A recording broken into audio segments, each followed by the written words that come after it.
Welcome, everyone. We're so excited to have you join us today for the Sharsheret Summit Bonus Program, the final event in our week of educational programming. Sharsheret in the Kitchen, Simply Sensational Sides with Adeena Sussman and Sharon Wieder. I'm Jessica Jablon. I'm the California Program Coordinator at Sharsheret.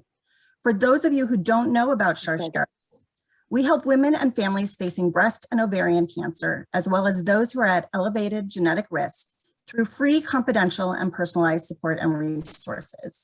We also provide health education throughout the country. One of our goals during COVID is to make sure that we are offering healthy living and cancer prevention information to you during this hard time and giving you what support you need. In addition to our virtual services that can be found on our website or by emailing us, you can also access prior webinars on a range of cancer-related topics, as well as access our calendar of upcoming and virtual programs through our website. Before we begin, a few housekeeping items. Today's webinar is being recorded and will be posted on Sharsheret's website along with the transcript. Participants' faces and names will not be in the recording as long as you remain muted. If you would like to remain private, you can turn off your video and rename yourself, or you can call into the webinar. Instructions are in the chat box now for both options. You may have noticed that all participants were muted upon entry. Please keep yourself on mute throughout the call. If you have questions for Adeena or Sharon, put them in the chat box, either publicly or click on Sharsheret in the chat box to submit a private question, and I will ask them throughout the program.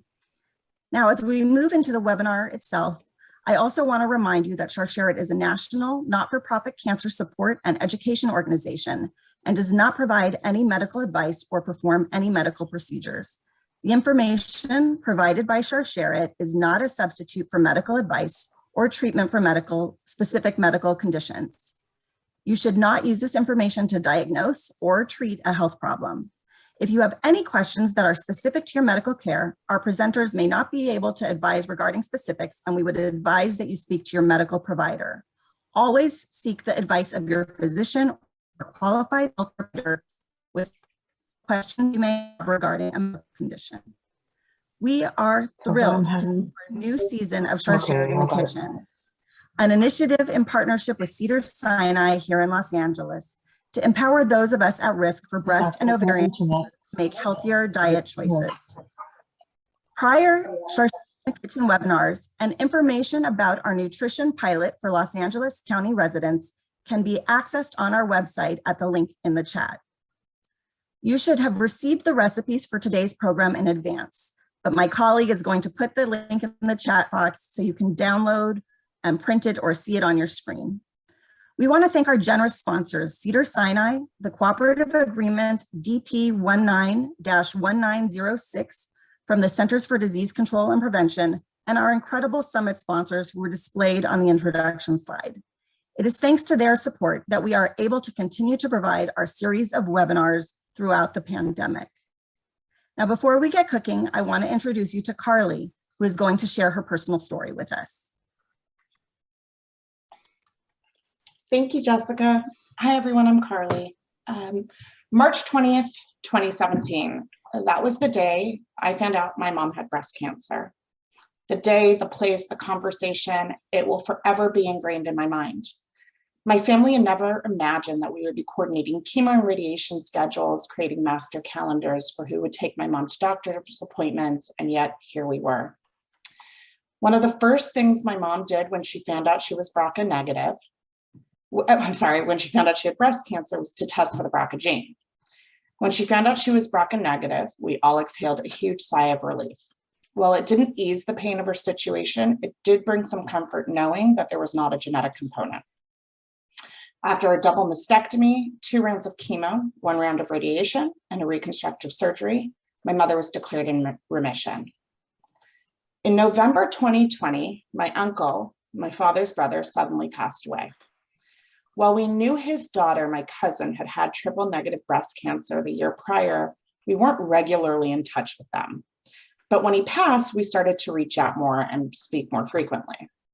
In one conversation, my cousin Damon mentioned his sister had had breast cancer, which we knew, but he also mentioned that she was BRCA1 positive. This we had not known. My father's side of the family had no history of cancer. Absolutely none.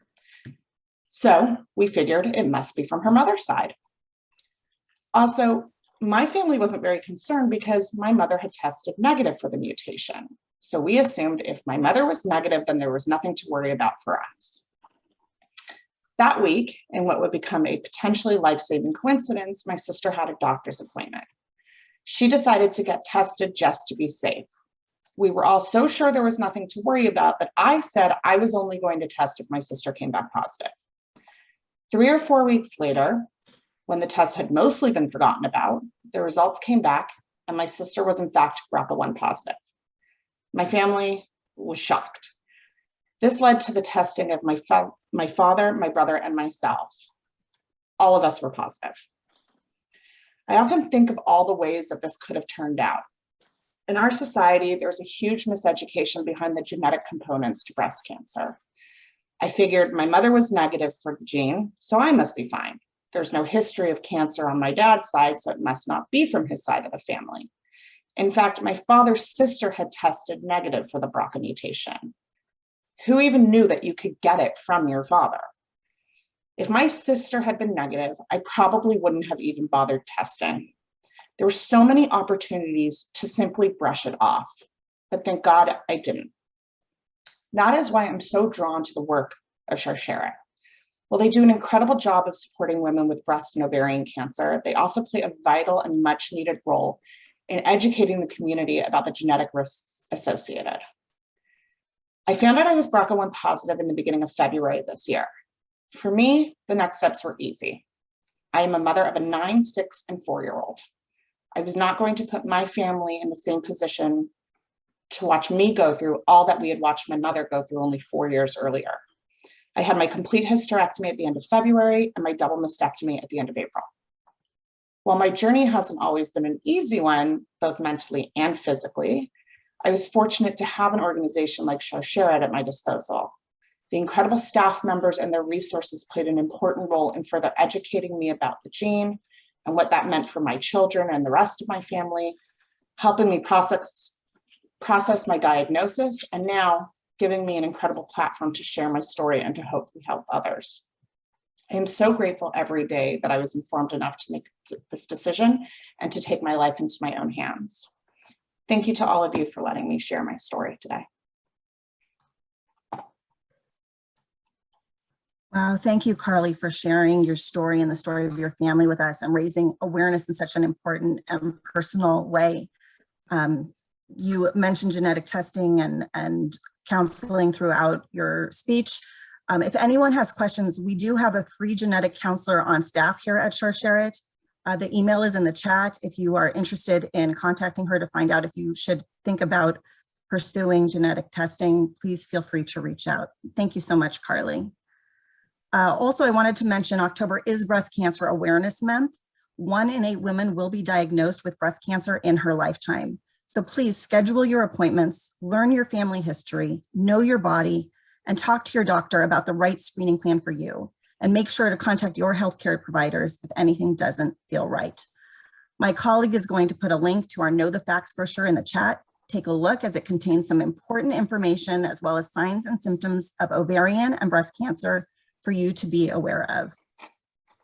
So our guests today, Adeena Sussman and Sharon Wieder, have been longtime supporters of Sharon, having launched the Pies for Prevention National Thanksgiving Bake Sale in 2008 in memory of their mother and grandmother whom they lost to ovarian cancer. In the past 13 years, Pies for Prevention has raised over $615,000 to support Sharon's ovarian cancer initiative. The week of Thanksgiving, we typically have about 35 bake sales happening all over the country with individuals or sometimes bakeries selling anything from pies to chocolate chip cookies to pumpkin loaves and more. If you are interested in finding out more about being a baker for Pies for Prevention, please contact Sarah Eagle. Her information will be in the chat. And if you're interested in purchasing baked goods and supporting Sharon's 13th annual Pies for Prevention Thanksgiving Bake Sale, visit the link in the chat to see if there's a bake sale happening in your area. And check back as we are always adding bake sales to the list for this year. Now, I am so excited to introduce today's guests. Israeli food expert Adeena Sussman is the author of Sababa, Fresh, Sunny Flavors from My Israeli Kitchen, which was named a best fall cookbook by the New York Times, Bon Appetit, and Food and Wine. She is finishing up her follow-up cookbook, Shabbat, all about weekend cooking on Israel, both modern and traditional, to be released spring 2023. The co-author of 15 cookbooks, 3 of Adeena's most recent collaborations, including Cravings and Cravings Hungry for More with Chrissy Teigen, were New York Times bestsellers. A lifelong visitor to Israel who has been writing about that country's food culture for almost 20 years, Adeena made Aliyah in December 2018. She cooks and writes in Tel Aviv, where she lives in the shadow of that city's Carmel market with her husband, Jay Shofet. You can follow her on Instagram at Adeena Sussman. And Sharon Wieder is a registered dietitian nutritionist and the owner of Start Smart Nutrition, Sharon Wieder Nutrition LLC, a private pediatric nutrition practice focusing on health and wellness for kids, teens, and their families.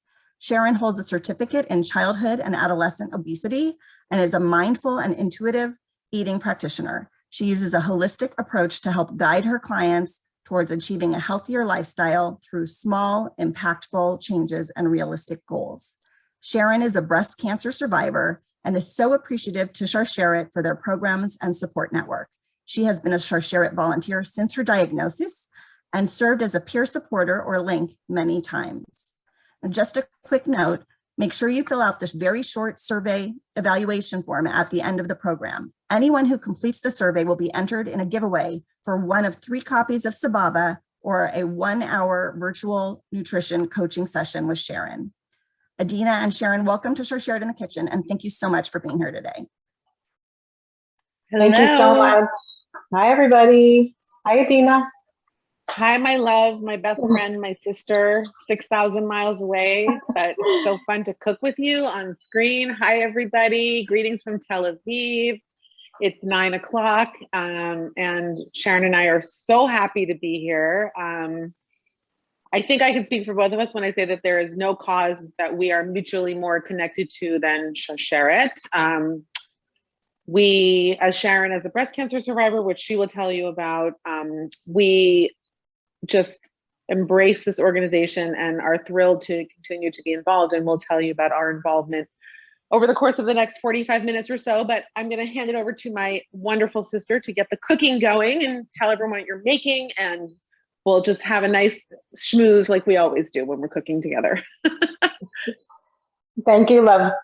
Greetings from Teaneck, New Jersey, where it's 2 o'clock in the afternoon, and it's actually the first cool day. So the stuffing recipe that I'm about to demo, I think is very apropos and fitting. Thank you, Carly, for sharing your incredibly inspiring story. It's always amazing to hear these stories, and it gives us great hope. Thank you, thank you. So we're going to begin. I am going to turn on the heat under my pan. I hope you can all see. If you can, I'm going to tilt it as I'm cooking.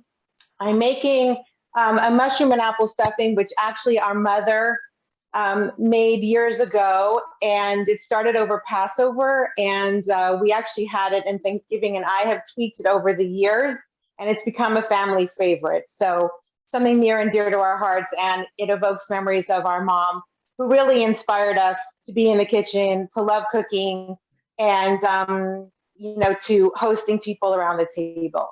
So while I'm starting and my pan is heating, I'm going to add a few teaspoons of extra virgin olive oil to my pan. And I am going to wait until that gets warm. I have done a little prep work before. I have chopped, I hope you can see this in the light, one purple onion, medium size, and one regular onion, white onion, also medium size. And I have also sliced up two, can you see that, two stalks of celery. And I'm going to put them into my pan. And I'm going to Mommy didn't use red onion. Is that something you added because you like the color, or because you had it handy one time, or why did you switch to red onions? Excellent, thank you. Yes, for a number of reasons. Number one, I love the color, and I actually think it adds just a brightness to this dish.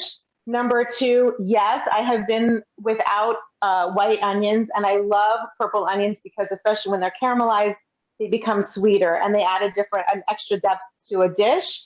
And also, you know, using a variety of fruits and vegetables, lots of different colors, brings in more nutrition, more antioxidants, etc. So we're adding a little bit of a healthier component as well. So yeah, so if you look just right here, I don't know if you can see with the light, but you have the beautiful green, bright green, you have the purple of the onion, and then the white onion. So this gets sauteed about 4 to 5 minutes, where the onions just begin to soften a bit and just start to brown. You don't want them to be fried. We want them to still be soft because we're going to be doing quite a bit of cooking with them, and then they're going to go into the oven. So we don't want them to sort of fall apart.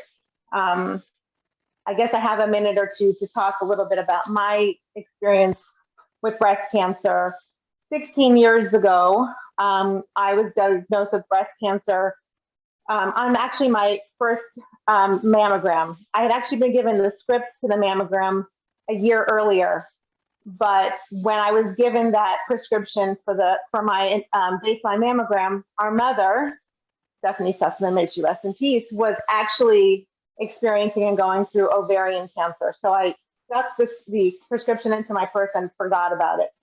A year later, I found it. Our mom was towards the end of her fight against ovarian cancer. But I did go for my baseline mammogram, and they found a lump. And I'm going to make a very long story short. I ended up having a double mastectomy with reconstruction.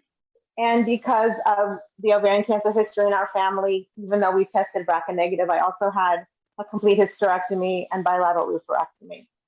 So that's my cancer story, and became involved with Sharon from the beginning, and have been grateful ever since. So I'm just sauteing this up. It's actually getting nice and yummy. It smells delicious. And it's starting to see some caramelization. Can you see that, Jessica? I don't know if it's the lights are. It looks a little, yeah. That's okay. If you just hold it up to the camera close, I think people can see it, but people know it's okay. Yeah. Anyhow, so I'm good in this department. I think I'm gonna maybe hand it over to Adeena, because I'm gonna let this cook a little bit more, and then I'll do the next step. All right, so we're going to make a couple of really easy side dishes for Thanksgiving or anytime from my cookbook, Sababa. And the first thing that we're going to do is we're going to cook some Frika.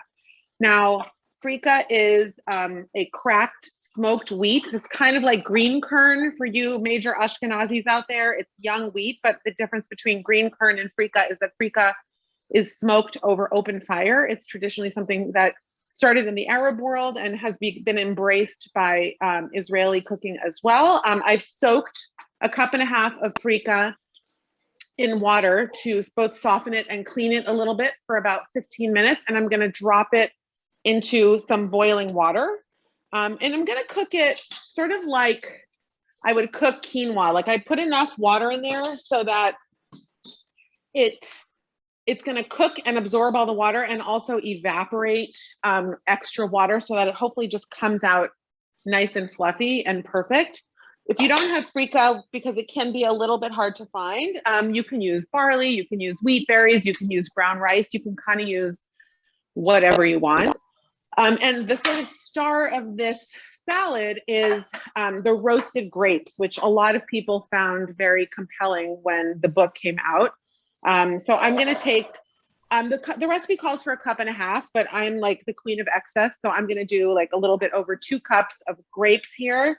And what I love to do with these grapes is treat them like almost like a roasted vegetable.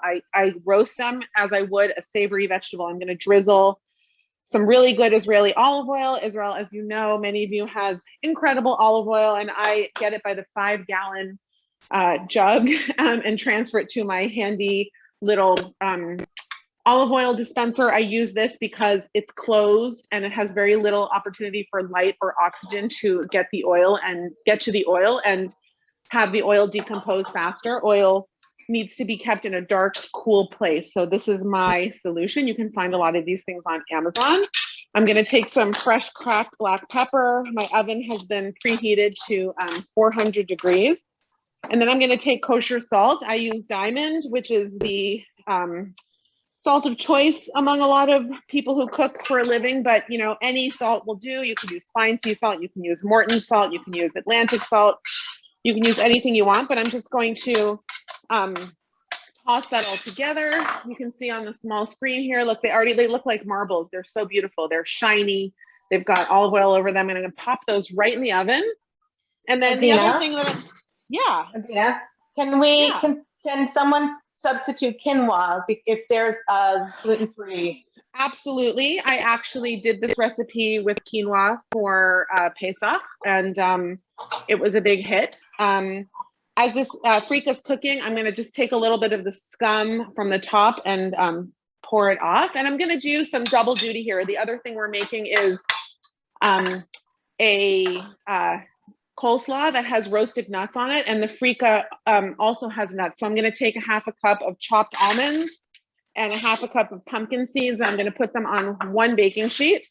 And I'm going to just pop those in the oven. And then so I'm roasting. I'm trying to do a lot of prep in advance. I always like to have tons of roasted nuts around and lots of yummy, my husband Jay calls them toys to put inside salads. And nuts are salad toys in our house. So I'm going to just, no oil, no salt, no nothing. There's a lot of seasoning in both of these salads. So I'm going to throw this in the oven and I'm going to turn back to Sharon. I just thought I would say that the Pies for Prevention bake sale was our way of helping Sharsheret sort of have a foray into the world of ovarian cancer, because we knew that Sharsheret did incredible breast cancer programming. And we thought that the model was there and all we needed to do was take the disease that was relevant to our family and start helping people. So Sharon and I on a lark one Thanksgiving decided to start baking pies together. And lo and behold, we raised $16,000 the first year, and a friend volunteered to do another sale the next year. So we decided to create this incredible program called Pies for Prevention. And within a few years, there were dozens of sales in different cities around the country. It's a true grassroots organization with grassroots effort with very little overhead. Everyone pays for their own ingredients or raises the money. People devote their own time, and all the profits after people's expenses. Sometimes people take a little money for their expenses, but almost all the money goes to Sharsheret. And we just can't believe that we've raised more than $500,000 to support women living with ovarian cancer and their families. It's a huge honor for us and an amazing way to honor our mother, Steffi, who would have really liked that what we were doing to commemorate her was something happy and fun and involving food. So that's a little bit about the program. We can talk about it more, but I'm going to hand the cooking back to my sister. Before we jump back to Sharon, before we jump back, I just wanted to ask a question about the Frika. There are a few people who have said that they've seen it at Whole Foods. Is there any other type of that you recommend, or? You can. It's available on Amazon with a kosher certification in larger quantities for a better price. Oftentimes, Middle Eastern stores and Indian markets have it as well. So those are two good places to look for it. I can show you guys what it looks like just on its own. It really has a green color, and when you sort of open the package, it smells incredibly smoky. So that in itself is like another flavor element. It's like pre-seasoned with this beautiful smokiness. I love smoky food. I use smoked paprika all the time and smoked salt and all those kind of things. And to me, it's a wonderful way to introduce something that's very exotic, but also very healthy. Frika is full of fiber. It's very filling. My sister can probably speak to that more because she's the nutritionist. But yeah, you can find it online or at Middle Eastern markets and some kosher markets now as well.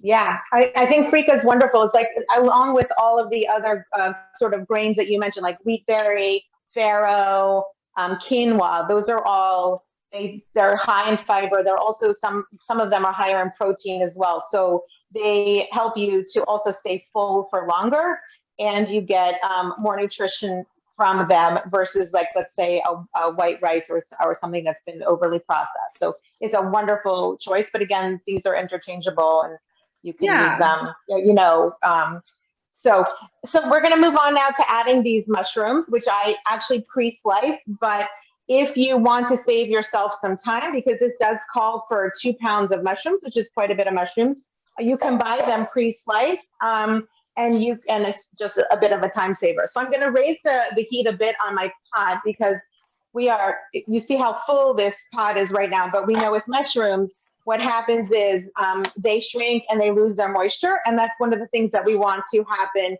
right now. So what I'm going to do is I'm actually going to modify the recipe that I sent you. And I'm actually going to add the salt now because the salt helps to break down some of the vegetables and also brings out the moisture.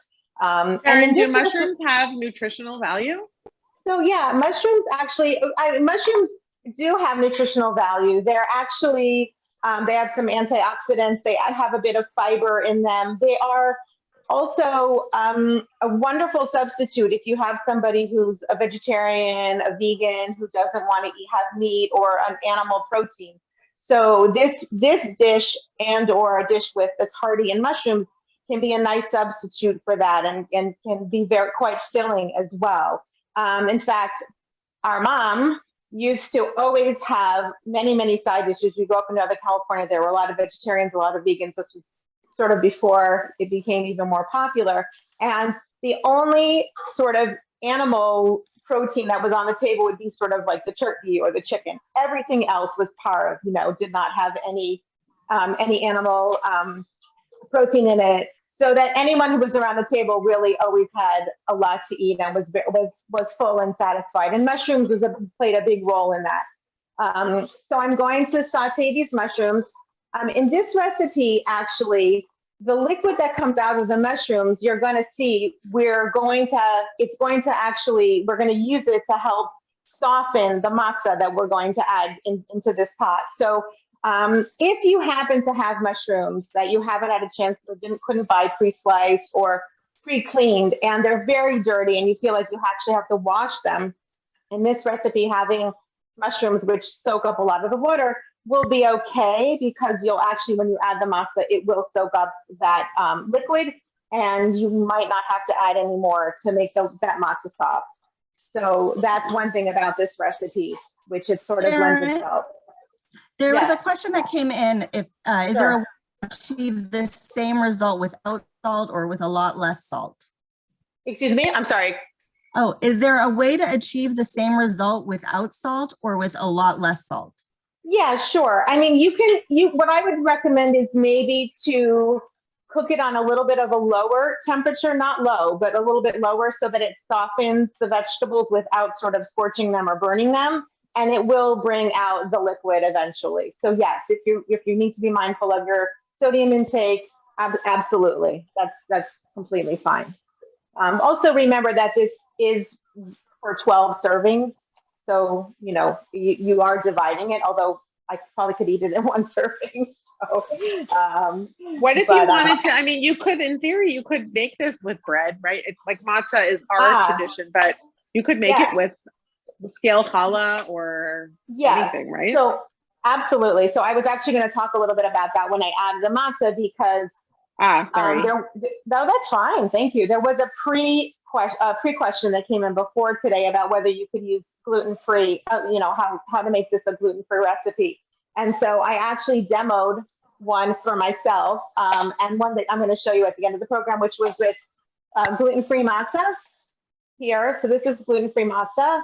The thing with this matzah is that it actually has eggs. So if you have a vegan, it's something, you might not want to use this because it has eggs in it. However, I did find Katz's. It's a gluten-free, nut-free, egg-free product that was English muffins, which I thought, like a bread stuffing, you could use that instead of the matzah, and then you would really have a gluten-free, vegan substitute for that.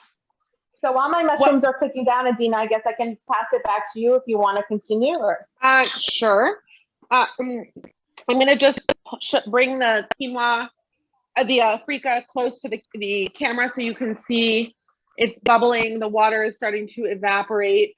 The water has kind of a dirty, cloudy appearance, but that's fine. It just, because the product is smoked, when it's cooked, it releases like the smokiness into the water. So that's still cooking. My nuts are now ready.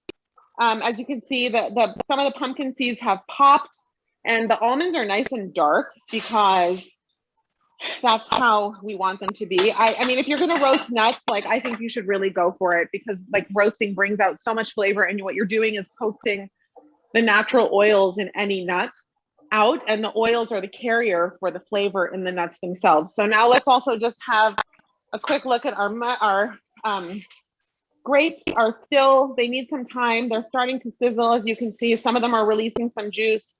They look gorgeous. They actually brighten in color as they roast.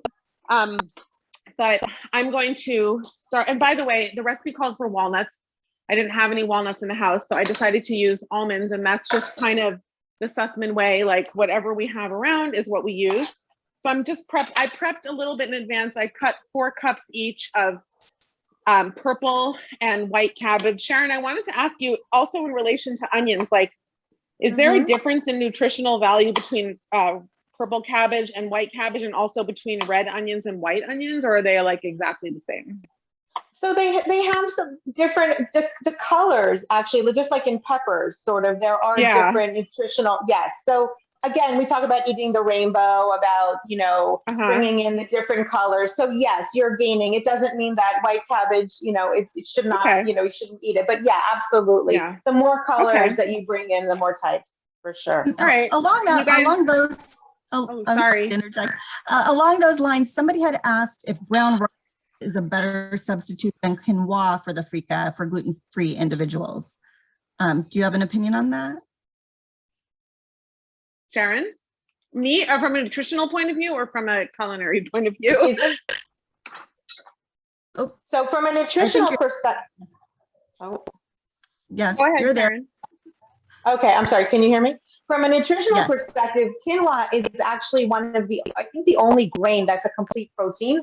There are amino acids, I think 13 amino acids that combine to make a complete protein. So animal protein is complete, but usually like when we talk about rice and beans, combining them, that was so that we could get a complete protein for somebody who isn't eating an animal, you know, an animal protein. So quinoa actually happens to be a complete protein. So as far as nutritionally goes, and it has more protein, more fiber than brown rice. I read labels all the time when I'm shopping, food labels, and surprisingly, brown rice very often is like 2 grams of fiber. We think it's going to be very high in fiber, but it's actually, it's better than a white rice. Don't they sometimes polish the rice and take off some of the fiber? Like that's the issue with the rice, right? So not all brown rices are equal, but I think nutritionally, if you can, and not everybody loves quinoa, but I think quinoa would be a more nutritious, you know, choice. Not to say you can't use brown rice, but if they're asking. All right, you guys, I'm slicing some radishes, and what I did was, if you can see, I cut the radishes into sort of like thin, just sort of thin rounds, and then I go across with a knife and I make like really simple julienne, kind of the same technique that you would do with ginger. That's the way I like to, I peel the ginger and then I cut it into like nice kind of planks, as they're called, as they taught us in culinary school. Very, very fancy.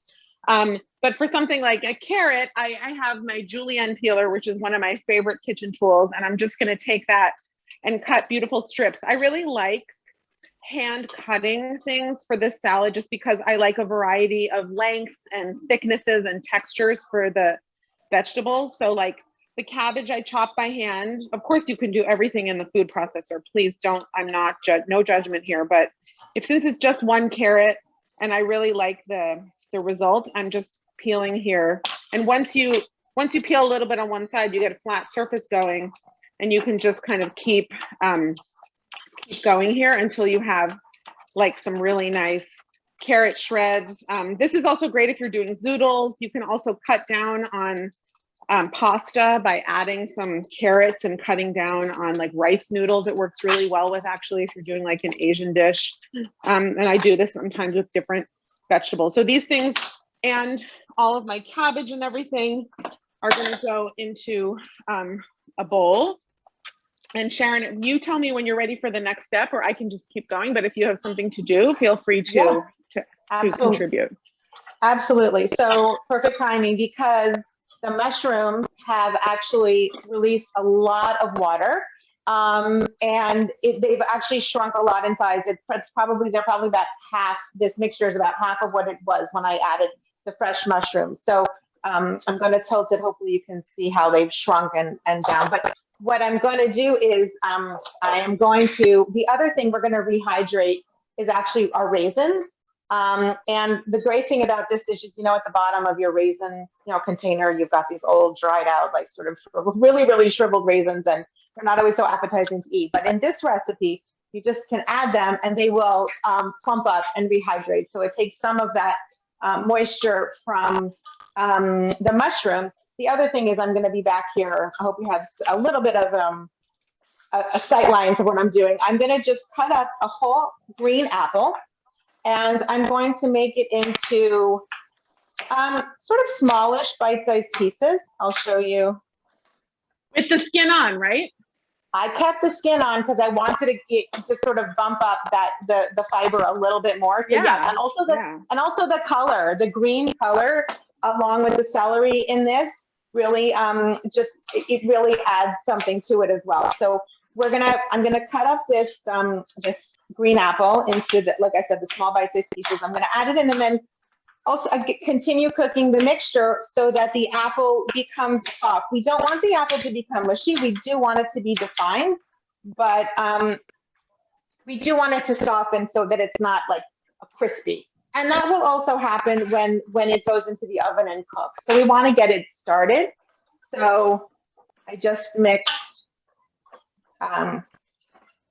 So now you could slice apples, or you could use dried apples. Absolutely. You could use red apple. And by the way, I was just going to say, if you don't have a Granny Smith or a green apple, you can use a red apple, which would also probably add some very pretty color as well. I like the Granny Smith because it adds a little bit of tartness. It's not a super sweet apple, so it plays off of the raisins, and we're going to add just a drop of honey. So I happen to like that for those reasons as well. And it does maintain its shape a little bit better than some of the other apples. So I'm going to raise my heat a little and continue. Yeah, and then watch. The raisins are plumping and the apple is starting to soften. So great. That's the next step in this recipe. There were a couple of questions. Oh, sure. Sorry, Adeena. There were a couple of questions that came in. What do you think about gluten-free oat matzah as a substitute? You had talked about Sharon. I think that one's for you. Yeah. So again, I have to make a disclaimer. I haven't tested them all in this recipe. So what I think that anything, you can try anything and see if it works. I don't know about the texture or if it holds its shape when it's when you add. I totally think it will work. I think any matzah will work. I think whole wheat matzah will work. I think we're using whole wheat matzah today. I think honestly, you can't go wrong. Like the matzah doesn't really maintain its super integrity anyway. It does get really soft. And so maybe it'll be a little softer or a little more al dente, depending on what kind you use. But I personally think you could use any kind you want, which is what our mother would do based on what she had in the house. Absolutely. Exactly. And whatever we're seeing, like it does, you'll see at the end there, or you can see pieces of matzah, but it's not, if it falls apart a little bit more, it's absolutely fine. I would say try it. See what happens. I'm just going to advance along my quinoa. So as you can see here, my Frika is done. You guys, all the water has evaporated from it. And what I do is I want to serve this room temperature. So a nice thing that I do is I sometimes decant my grains onto a sheet pan and spread it out. And that way it just really cuts down on the cooling time. So like, this is just, anything that's piled up is going to take longer to cool. So I'm just taking all my quinoa. I keep calling it quinoa because it's almost 10 o'clock, but it is Frika after all. And then I think that my grapes are ready to come out or are close to it. So I want to show you They look great. They're wilted, as you can see. What I like to do is I like to sort of tilt it, and if I see that a lot of juice is coming out, then I know that the grapes are almost ready. And this, I'm going to put them back in for another couple of seconds. But those are the basic ingredients for a vat salad. I have my roasted nuts. I have my Frika ready. I have my grapes roasted. And then, you know, it just has a bunch of herbs and a super, super simple dressing. But one thing I'm going to do for my slaw is I'm going to take, also, Sharon, I'm using a green apple. So I guess we're apple tones today. And since the dressing has vinegar in it already, what I'm going to do is I'm going to take my apple and just really thinly slice it into wedges. Like, I'm not going to do anything fancy here. And then because the apple might sit in the salad for a little while before I actually complete the dressing, I'm just going to toss it in like a tiny bit of the vinegar that's in the dressing. So that way it'll prevent the apple from browning. I just, as you can see, there's like nothing special about the way I'm cutting this apple. And you could do kind of whatever you want. You could use red, you could use green, you could even use a pear, which I think would also be super delicious, especially this time of year. And I'm going to just take a little bit of cider vinegar. I'm not measuring, I'm just doing just enough to prevent it from browning. And I'm going to add that as well to my slaw here, which is developing nicely. So you see, I've got orange, I've got apple green, I've got the pale white of white cabbage, I've got red cabbage, I've got, I'm going to add pomegranate seeds and herbs, and it's going to be this, our mother always said you should have at least 3 colors on the plate. And I think that this dish passes the test. Sharon, are you ready to carry on with another step, or do you need a little more time? No, absolutely. There are a couple of questions that came in, if I could just interject. Sure. One was, when you are roasting the nuts or the grapes on a cooking sheet, do you, it looked like you did not use parchment paper, but somebody was asking. I definitely wouldn't use parchment paper with the nuts because there's no oil, there's nothing sticky that's going to impact the sheet itself.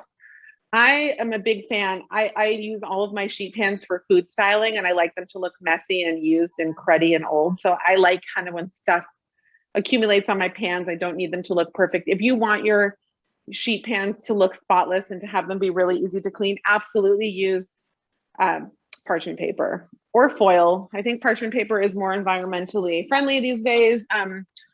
It depends on what I'm doing. Like if I want something to get really brown and crisp and dark or really caramelized, I tend not to use parchment paper. But if I'm looking for a more gentle, mellow roasting or something that's really, really sticky, then yes, I will use. All right, these are done. I'm taking these out.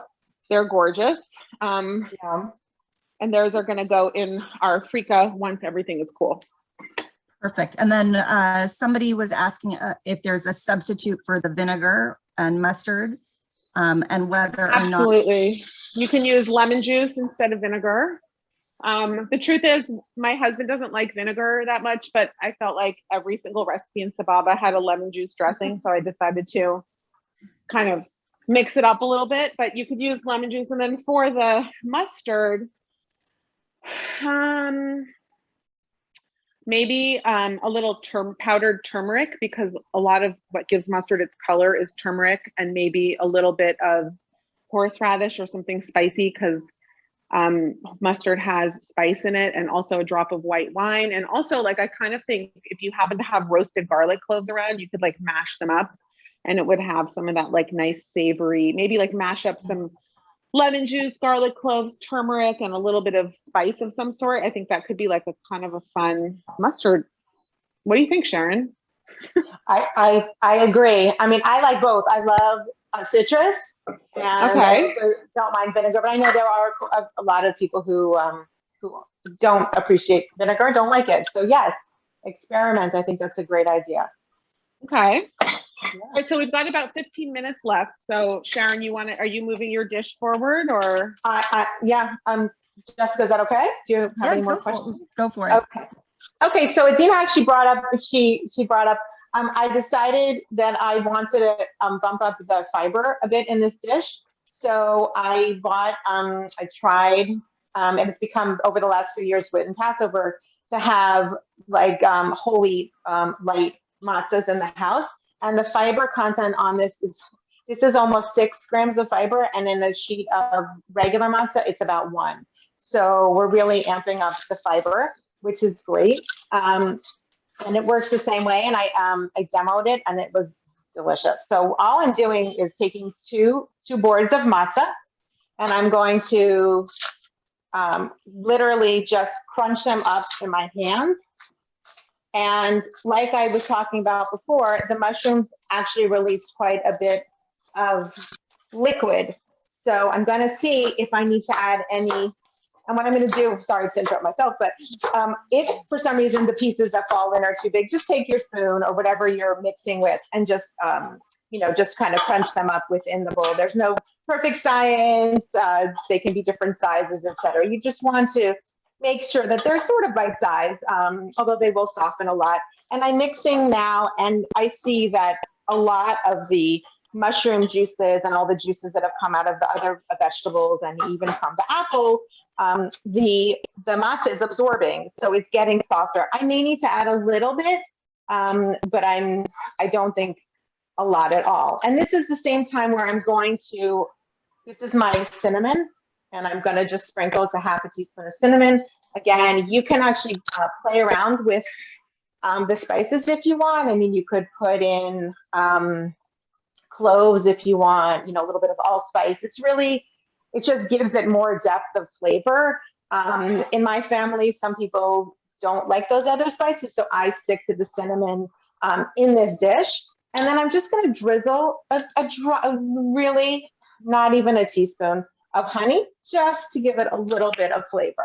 And a question in about the mushrooms. If somebody's allergic to mushrooms, would you think about substituting maybe eggplant or zucchini, or what would you recommend? It's a great question, and I was thinking about it in preparing for this. So again, I think that eggplant would be okay. It's just eggplant tends to get soft. I mean, Adeena, you, from a culinary perspective, you can also obviously love your input. So it probably would be a little bit of a different sort of texture and maybe a little bit of a softer stuffing. I think zucchini might work actually pretty well. And you might want to maybe you would want to like sear the vegetables a little more. I was just going to say that. I was just going to say, to get those vegetables, I might want to either maybe roast them or get them brown on the outside so they retain their shape a little bit more. And then I think you can have fun and see the flavor profile that you like, what goes with what. And experiment. I think it's a great idea. Great. And how much cinnamon did you throw in there?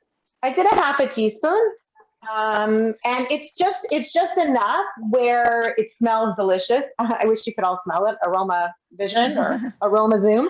Smell-o-vision. Yeah, smell-o-vision, exactly. So I don't think it should overpower the dish because you want the other flavors from the the apple and the raisin and everything, but it just complements it, I think. Obviously, if you love cinnamon or you don't like it, you can really. I just want to highly promote this matzah stuffing, you guys. It's so good. Like, I can't wait for you to see the finished product. Yeah. If you we'll talk about it more, but it's truly addicting. It's so good. It's savory. It's sweet. It's kind of meaty because of the mushrooms. It's so good. And the warm spices and the raisins, it's just a winner. And like, it's so good. I have to say that I actually asked Adeena if she thought it would be good to freeze and then defrost, because I thought for people who want to prepare it in advance and put it in the freezer, because there's never any leftovers in my house. It's always eaten. Yeah. But yes, it will freeze well, and I actually have one in the freezer that I demoed a couple weeks ago, just getting ready for today. So yeah, Adeena, so I'm basically done. I'll let you go, and then I'm gonna put it in a pan and show you the finished product. Amazing. All right, you guys, I'm going to make 2 dressings now. I actually pre-made a little bit. So I don't know about you, but like if I have like the scrapings of a tablespoon of mustard in a jar, I'm going to make the dressing in that jar and assume it's the amount that I need. So I'm not wasting anything. So this has, it called for 2 tablespoons of grainy mustard, but I took a tablespoon of Dijon that I thought was on the sides of this. I added about a half a cup of the vinegar. I added a half a cup of olive oil. I added a tablespoon and a half of honey. And what really makes this dressing special is cumin. It's really a surprise, and people really seem to enjoy like that warm, earthy spice in this dressing. And I make almost all of my dressings in jars. Like, I just feel, why mess up another bowl and whisk another, use another whisk? I just shake everything until it's incorporated. That's one dressing that's ready. I thought I would just show you a little bit about how I chop herbs. I pre-chopped here some scallions and some cilantro. I'm not very precious. Yes. There was a question that came in about replacing the cumin and the cilantro with other spices. Is there anything that you might recommend? Cilantro, obviously a lightning rod, divisive, controversial herb. Parsley, scallions, mint, basil, whatever you want to do. One of the things that's a real joy about living in Israel is that like a bunch of parsley like this costs about 50 cents in the shuk where I live. And I don't peel the leaves off. I just take the whole head of parsley and I kind of like tighten the top, and I just chop, and the stems towards the top are quite tender. So I've now created kind of like an herb table here. I have like chopped parsley, chopped cilantro, chopped scallions, and I'm going to use them to garnish and season all of my salads. And I just like to kind of do all those at once. And this salad also calls for a little bit of mint. So this is actually spearmint. In the shuk, you can usually find both spearmint and peppermint. I find peppermint to be a little bit spicier. In this case, I am going to take it off of the stems because the stems are really woody and tough, and you don't need a lot of mint, but I'm just going to chop a little bit. A lot of questions just came in about the spices. Do you wash before chopping? And yes. Yes. So I pre-washed my herbs, and I usually put them in a big bowl of cold ice water. And then I put the whole bunch in the salad spinner, and then I make sure it's really dried really well. And I store my herbs in little glasses with water, just like either on the counter or in the fridge, actually, depending on how hot it is outside. So I definitely wash my herbs. Yes. And how long do store-bought spices last? Store-bought herbs, you want to look for things that don't look dead when you buy them. So, you can get really good herbs in the States everywhere. I would just, if the recipe calls for cilantro and the cilantro looks a little sad, I would get parsley instead. I would just use your better judgment and get the best products possible and not feel too married to the instructions in the recipe. I always like to say that recipes are kind of more like suggestions than hard and fast rules. And I think that any good recipe, it makes itself open to interpretation. So in this case, for instance, we're going to be using, I'm putting scallions in here, but maybe I'll throw in a little cilantro because I like it. Now look how beautiful these colors are here. And all that I have, so pretty. And then all I have left to do is put in some pomegranate seeds and dress this one. So I'm going to do that and just show you, beautiful pomegranate seeds in here, you guys. I mean, check that out. Like, they're so red and so beautiful. Everyone has their methods for seeding pomegranates. Sometimes I just do it like this. I'm kind of lazy. I'll just, do them, like take some seeds and just straight out of the pomegranate and into the salad. You don't need a lot. They're so bursting with flavor and so beautiful. So I'm going to just hold that up there so you can see how gorgeous that looks. And then I'm going to dress it, and I'm going to, this is a salad that can withstand the dressing like for a while because it's cabbage and all kinds of tough stuff. So I'm going to pour about half the dressing on the salad, toss it, add my pumpkin seeds, and this salad is basically ready for consumption. It gets better as it sits around for a while. You've got tart apples, you've got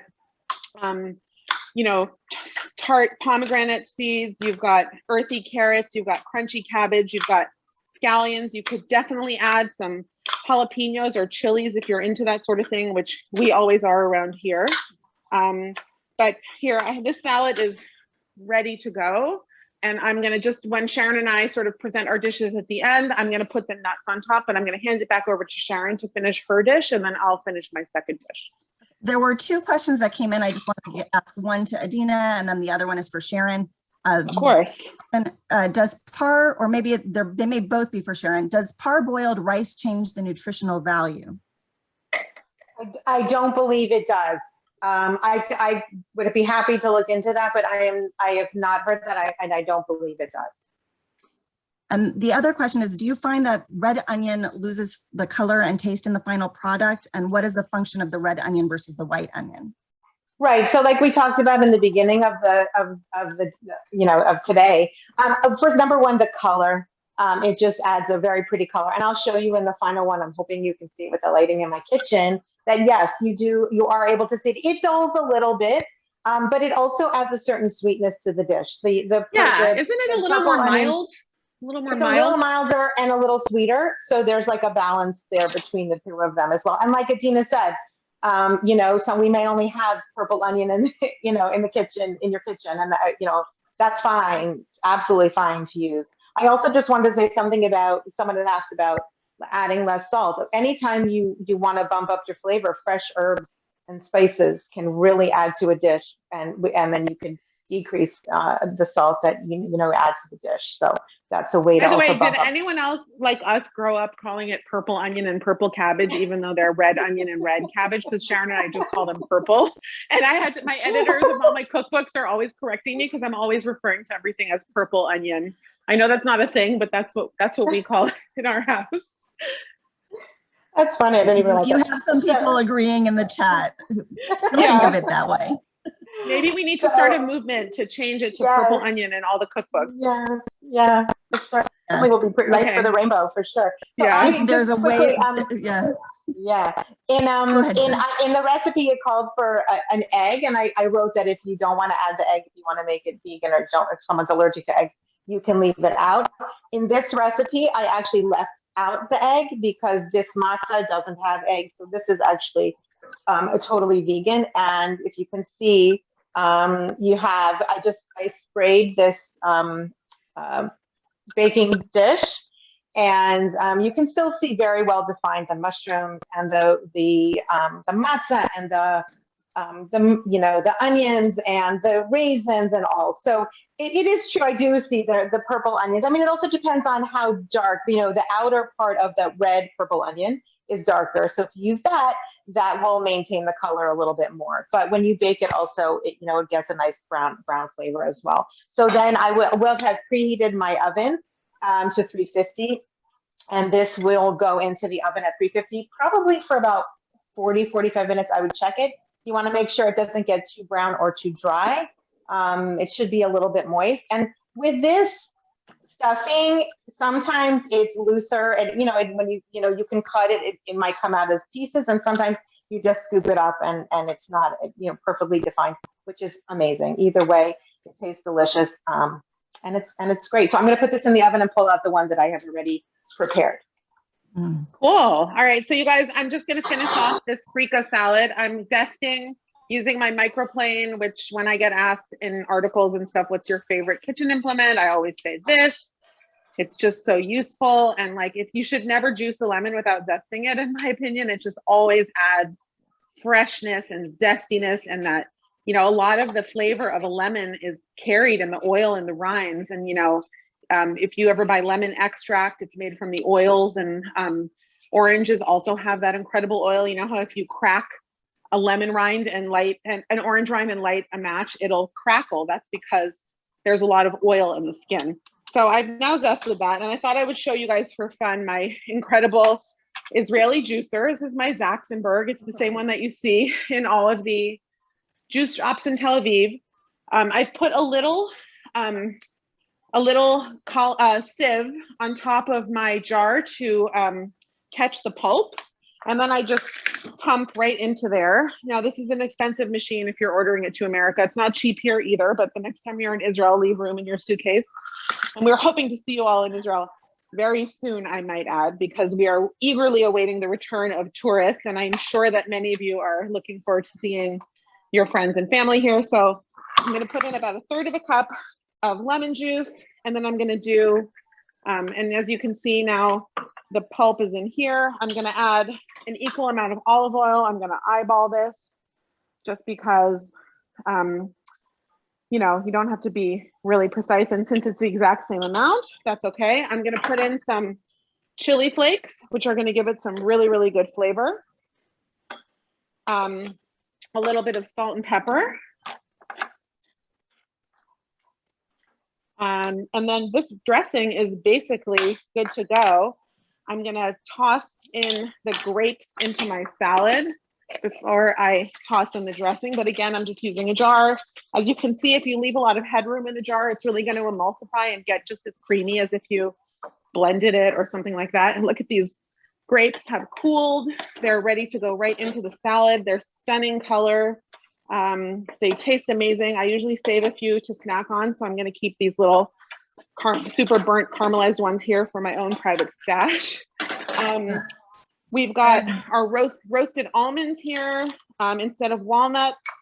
I'm going to add the dressing, and I'm going to throw in a bunch of herbs, like whatever I have around. And now I'm just going to toss this baby up, and you're going to see how luscious and beautiful it is with the grapes and the herbs and the nuts and the lemon zest and this amazing smoky Frika. So again, it's like a flavor contrast of smoky and sweet, and then you've got crunch, which we like really a lot in our house. And there you have your Frika and grape salad. Amazing. There were a few that came in. I just want to let everybody know that we've been taking notes on Adeena and she's presentation, and so we will be sending that.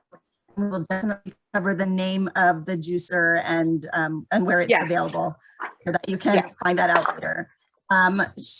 Adeena, a question had come out about whether or not which is more spicy, peppermint or spearmint.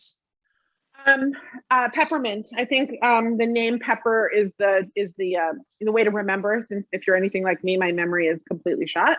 So if I think pepper, I think it's a little bit spicy. Peppermint is a little bit hotter than spearmint. Great. And I think there was one other question that had come in that I missed. Substitutions for pomegranate seeds. Great question. You can use craisins instead of pomegranate seeds. You can use, I actually recommend tiny chopped green apple because it sort of approximates the tartness of the pomegranate seeds. So you could do that. You could do dried currants, just anything that has a little bit of tartness, you know, because what you're looking for is that burst of tartness to contrast with everything else. So those are some good substitutes. Green apple is my favorite, actually, and it's obviously the most available and the least expensive, so it's always a good option. A couple of people are throwing in ideas like barberries and dried sour cherries. Yeah, oh my gosh, those are great suggestions. Barberries can be hard to find. You can usually find them again in Persian markets because there are Persian, zeresh, you know, Persians are known for their incredible rices and stews, and those barberries go in all those stews. So they're tiny little, very tart, beautiful dried berries. Sharon, you want to show everyone your stuffing? Yes, so here is the stuffing. Let's see, I'm gonna bring it there. It looks so good. It looks amazing. It smells delicious too. You can see it's browned a little bit on the top. Everything is nice and plump. And it's just a real nice hearty side dish. Can be served anytime. And like we talked about, you can use bread, you can use anything else. I mean, you could also leave out the matzah, etc., or substitute, but it's really, it's sort of a go-to, and it's also special. I don't make it all the time, but when I do, everybody knows and they can smell it, and they're very excited. So that's the stuffing.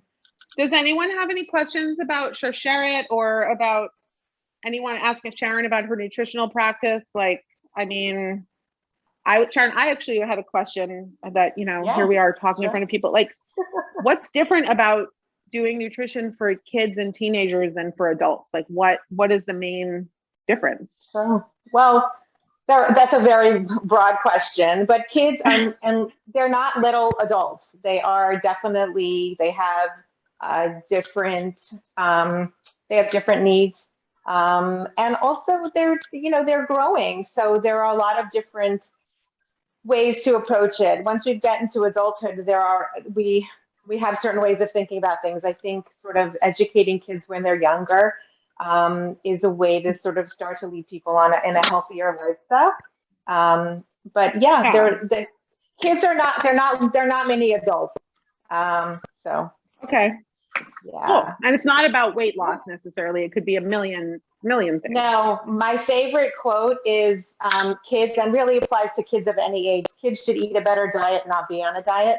And that's really my philosophy. Yeah. So Cool. Yeah. Adults too. I said adults, kids of all ages and all, exactly. Yeah. And you are available virtually. Somebody was asking. I am. Basically, my practice is a Zoom practice at the moment due to COVID, which I had before COVID. So yes, absolutely. Everything is HIPAA compliant, and yeah, I'd love to talk to people. Definitely. Thank you. Thank you. And I promise we will get the information on the juicer and get that out to everybody who's on this. Okay, Adeena, do you want to show your beautiful salads?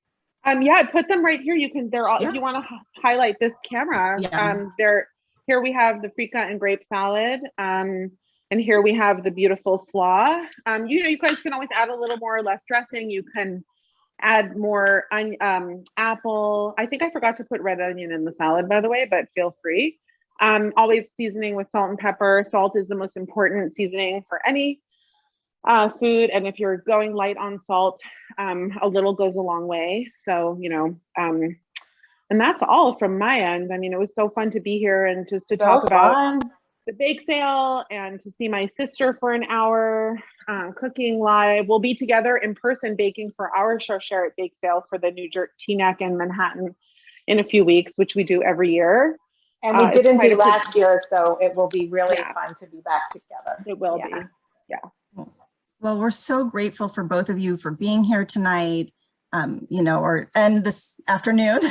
It's been amazing, and watching you, share Charcheret and share your recipes with us has been really just such a great program. Thank you. We recommend that you follow Adeena on Instagram and you check out Sharon's website. And we want to thank Carly again for sharing her inspirational story with us today. Please take a moment to fill out a brief evaluation survey that's going to be linked in the chat now. As I mentioned, we're giving away 3 Sababa cookbooks and a one-hour virtual nutrition coaching session with Sharon. So if you are interested, please completely fill out the evaluation to enter the giveaway. Evaluations really do inform our future programming, so thank you so much for taking a minute to fill it out. We'd love for you to stay connected with Charcheret via social media on Facebook or at Charcheret Official on Instagram, where we post about events like these, program updates, and fun ways to get involved. Please never forget that Charcheret is here for you and your loved ones during this time. Charcheret provides emotional support, mental health counseling, and other programs designed to help navigate you through the cancer experience. All are free, completely private, one-on-one, and our number is 866-474-2774. You can also email us at clinicalstaff@charcheret.org. Our social workers and genetic counselor are available to each of you. You are our priority, so please never hesitate to reach out. We're all going to get through this together.